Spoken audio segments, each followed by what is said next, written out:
Welcome everyone, it's a Crazy Ox. Thanks for stopping by for another Destiny 2 video, and today we're going to be talking about the new meta changes coming with the Beyond Light expansion. Obviously, with sunsetting happening, we're going to lose a lot of beloved weapons, but that also makes room for new weapons and gear to appear, changes to the meta and the game overall, and I'm excited to see some new weapons come into the game. It kind of, in my opinion, starts to get stale after, just using Mountaintop, Recluse, Anarchy all the time, so it's about time we had a change to the meta. But today we're just going to go over what weapons are left in each weapon class, what will be viable next season due to sunsetting, and then also just look at some new metas and god rolls that we already have in the game as of this season to kind of prepare for next season. So let's start with kind of the clean slate here. The first weapon class we're going to look into is auto rifles. For auto rifles, we have the Seventh Seraph Carbine, the Forward Path, False Promises, the Age-Old Bond, Gnawing Hunger, Reckless Oracle, Steel Feather Repeater, and Uriel's Gift. And all of those together are going to leave us with a total of 8 remaining auto rifles going into next season. Now there are a couple different factors for each weapon I'm going to look into here for a meta, different things to consider. The main thing being power level, obviously, the power cap on it. So I'm going to mainly be trying to look for those weapons from this season that are going to be at a 1360 instead of 1260 or 1310 or something from one of the previous seasons. But on top of that, I'm going to be considering usability, or in other words, not just it being an amazing PvP weapon, but being able to have use in all areas of the game, not just, Crucible, for example. And then also accessibility. So weapons that you are no longer able to get, or weapons from a raid. I know most people don't do raids. That's kind of a little bit harder to get some of those weapons from, say, Garden of Salvation. So looking at things here, the Forward Path is pretty good. I've seen a lot of people like it and a lot of people not like it. It's kind of a two sides of the spectrum sort of thing. For me, I am on the side that doesn't really prefer it. It has too much muzzle flash for my taste. It kind of is hard for me to track my targets with it. And overall, I feel like it's more PvP focused as a weapon anyways.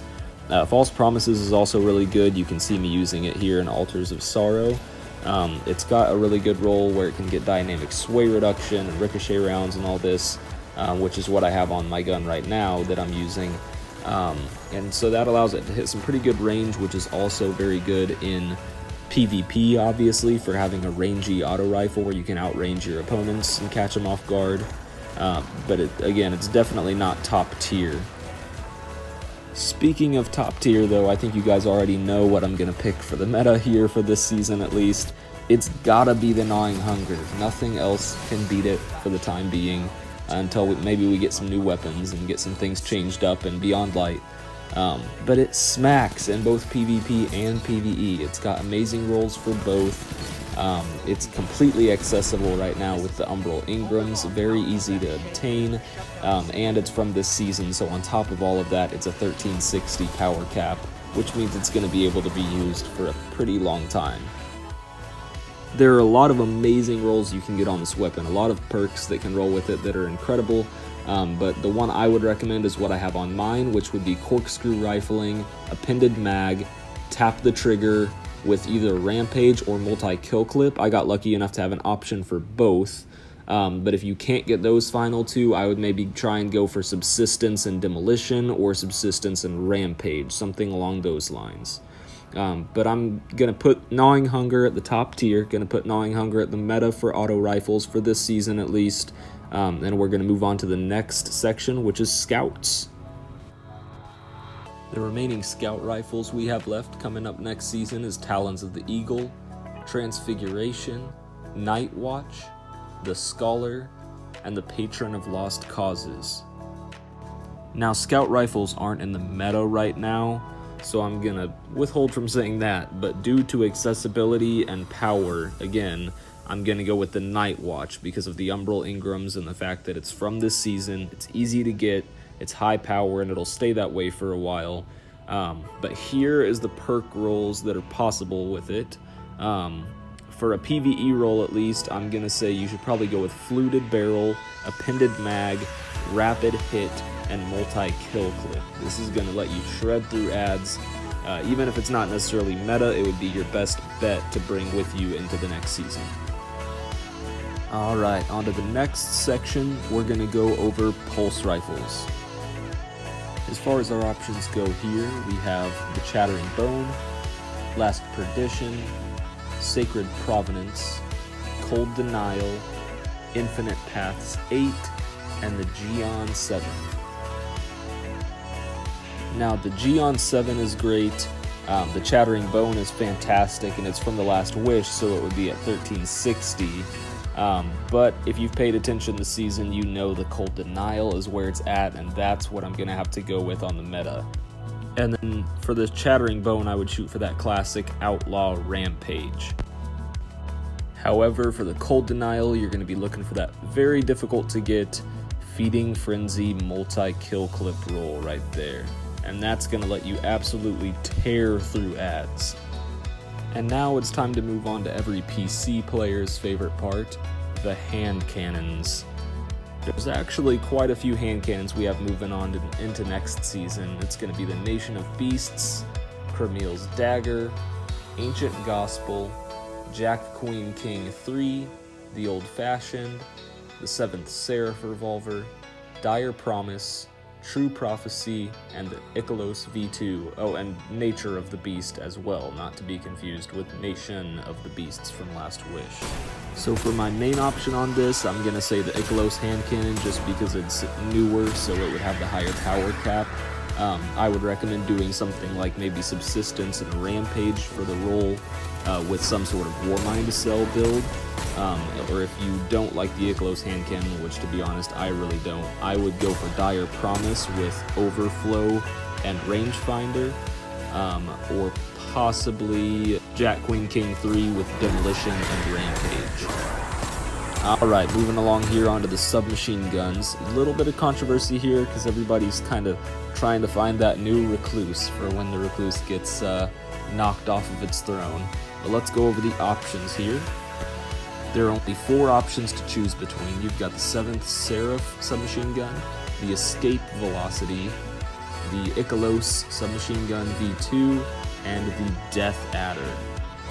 Now, a lot of people are looking to the Death Adder as the replacement Recluse because it's kind of the non-ritual weapon version of the Recluse.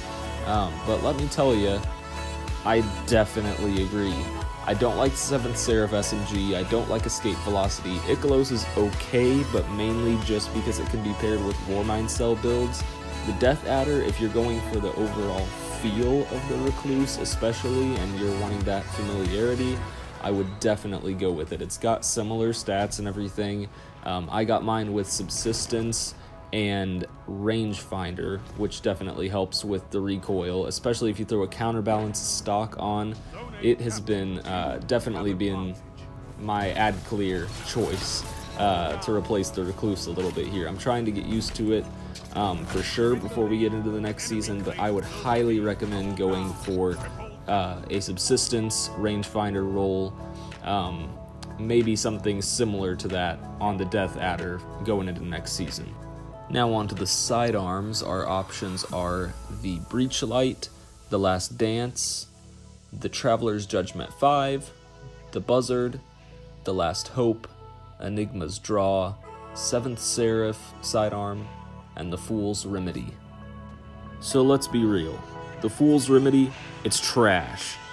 And it's the only sidearm out of all of these that's from the season, which means we have to use one that's underpowered anyways, so we might as well use Old Faithful with the Breachlight Demo Rampage build, you know what I'm saying? This thing absolutely shreds through ads like my mom's warm finger through butter. Just equip it, take it into a strike or something, please, and try it out because you will thank me later. This is the meta for the sidearms. It's going to be the meta for a while, I'm thinking.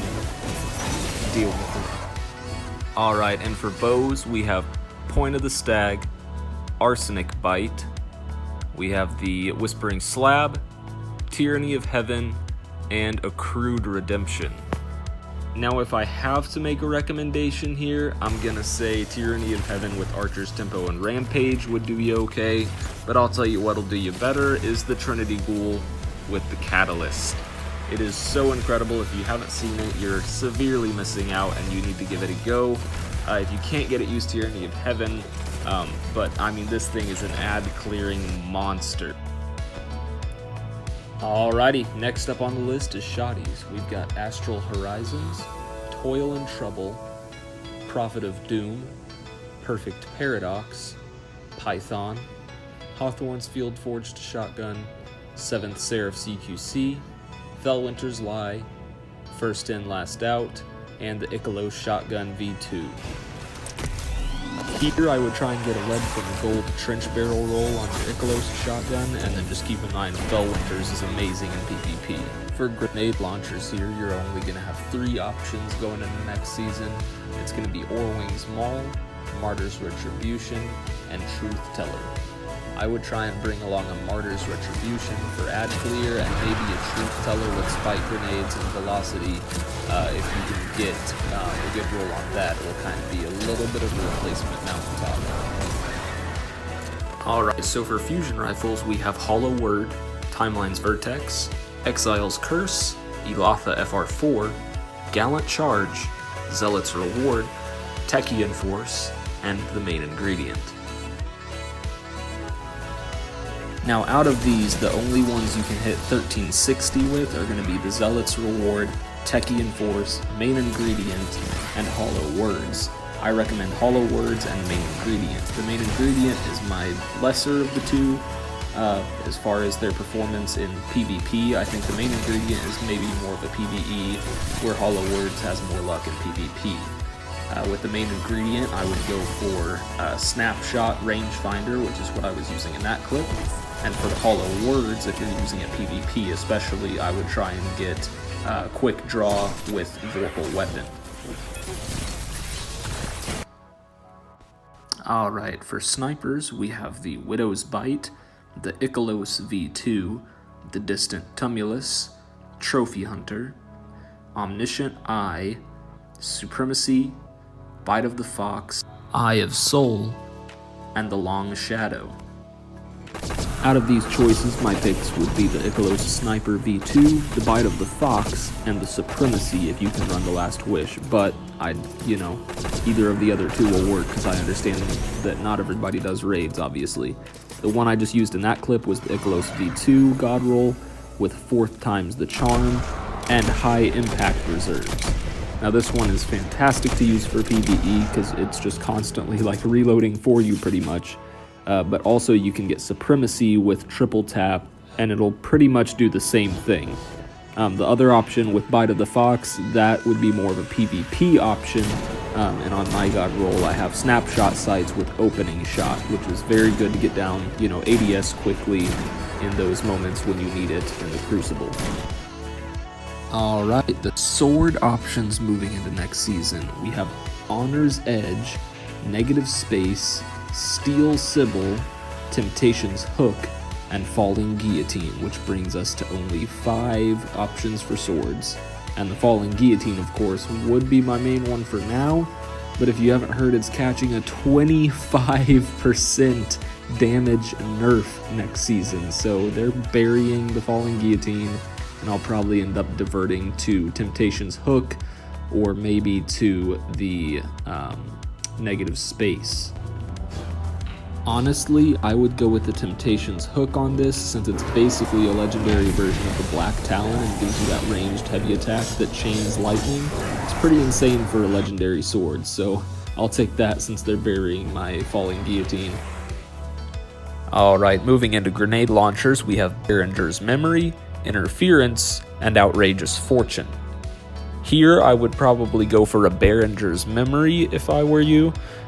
Behringer's Memory has some pretty good rolls it can get, so does the Interference, but it's from last season, so it's just a 1310. But the Behringer's Memory, I would recommend trying to get auto-loading Holster, as well as field prep. This is going to be good for a lot of scenarios because you'll have it and everything. You won't have to worry about reloading because obviously with auto-loading holster, whenever you have it stored, it's going to restock for you. So in strike scenarios and raid scenarios, any of that kind of stuff with like boss fights, you pretty much just whip out the grenade launcher, blast the boss or mini boss away, put it back away, and then a couple seconds later it's reloaded and ready to go again. So I feel like it's definitely a really good option for PvE. Rocket launchers, we have quite a few options. You're going to have the Husgau, Tomorrow's Answer, Pyroclastic Flow, Moss Epoch 3, Shining Sphere, Apex Predator, and Bad Omens, which leads us to 7 rocket launchers moving into next season. Out of those, Apex Predator, Bad Omens, Shining Sphere, Moss Epoch, and the Husgau are all 1360, where Pyroclastic Flow and Tomorrow's Answer will be lower than that.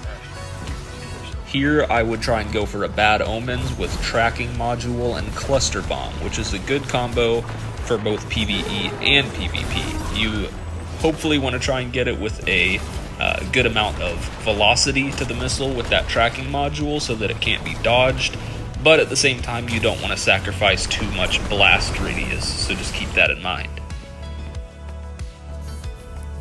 And then the last 2 categories, we have the linear fusion rifles and machine guns. These two I'm actually going to lump into one because collectively there's only 3 options, and there's none that are able to hit 1360 that are from this season or the raids. The only 2 linear fusion rifles are the Komodo and the Line in the Sand, and the only machine gun is the 7th Seraph SAW machine gun from the previous season. So, aka the fusion rifles will only be able to hit like 1260 or whatever Season of the Worthy is able to hit, and then the machine gun will be a 1310 because it was from last season. So really those aren't any good options there. If I were you, I would choose the Komodo for the linear fusion rifle because it is a like a pursuit weapon from the Crucible. It was like, I believe, one of the last pursuit weapons they released, so that would be better over Line in the Sand. But then with the machine gun, obviously you just have the one decision. If you want to use a machine gun and want to have a good power level, you're going to have to go with the SAW, which is only able to hit 1310. So hopefully we end up getting more choices there, more options with the additional loot pool expansion with next season and the weapons from Europa and all that. But as of now, I'm not even going to do the diagram or anything because there's literally just those 3 options. And guys, a lot of this stuff is subject to change. A lot of it is opinion too. In my opinion, like, most of these are very solid roles, very solid weapon types, and I was sure to give you guys the top tier that will actually be able to hit 1360 and everything. But, I mean, they've been making major sandbox updates in the past couple weeks with updates to hand cannons and how they're being treated. I believe like all 110 hand cannons are becoming 120s now, and 150s are becoming 140s or something like that, along with like certain buffs and nerfs to the other aspects of hand cannons. And then on snipers, the aim assist is being raised on higher zoom snipers, and it's being lowered on lower zoom snipers. So a lot of that is gonna, you know, just kind of be subject to change once Beyond Light starts and we actually see how the weapons perform that are being updated and changed, especially with like Falling Guillotine being nerfed and all of that kind of stuff. So just definitely keep that in mind. There are certain things like with the snipers and hand cannons I talked about that may change a little bit in Beyond Light, but when they do change, don't fret, I'll be sure to update you guys on the changes to the meta. So part of the hand cannon update I was talking about is 110 and 180 RPM hand cannons are both getting buffed, so a lot of people are trying to find good rolls on those two. For me personally, I've liked the True Prophecy the most for the 110 with a rangefinder and explosive payload, but you could also get Rampage over explosive payload, and that's going to be more of a PvE because of the extra damage with the slower fire rate. But then on the Nature of the Beast being 180, that one's more of a crucible, option, at least in my preference, because with the faster fire rate, you're giving up a lot of damage, and so it's better to try and get something like Rangefinder Quick Draw on that to run in the Crucible. I also totally forgot, in Sidearms, the Lonesome is not being sunset, and that one is from Gambit, which means it's going to be a 1360, where the Breach Light is, I believe, a 1260 or something, because I think that's from Season of Doherty, or Season of Dawn, whatever the one was 3 seasons ago. And so, basically, I would definitely take the Lonesome over the Breach Light. Don't get me wrong, Breach Light is incredible, and I believe it performs better than Lonesome in my opinion, but because Lonesome is a little bit newer and it's going to be a 1360, I think that gives it just a little bit of an edge over the Breach Light, enough at least to be mentioned. So I would go for like a full auto trigger with multi-kill clip if you can swing that. But anyways, that about wraps it up. Thank you so much to everybody who watched. I know it was a little bit of a long one, but I wanted to try my best to get you all updated on what to use and what roles to try and get, as Beyond Light is very quickly approaching here. So once again, a lot of changes coming in with Beyond Light, a lot of new weapons and things like that. So a lot of this could change, but I'll be sure to keep you guys updated for sure and release more videos on this kind of content when Beyond Light does release. Keep in mind, the rolls I recommended are the best for the 1360s mainly, but you can still get away with using the 1260s and 1310s for the next 2 seasons if there is a weapon that you really like and prefer to one of the 1360s. I'm just trying my best to get you prepared for, kind of the long run here. So thank you guys so much for watching, and have a fantastic day.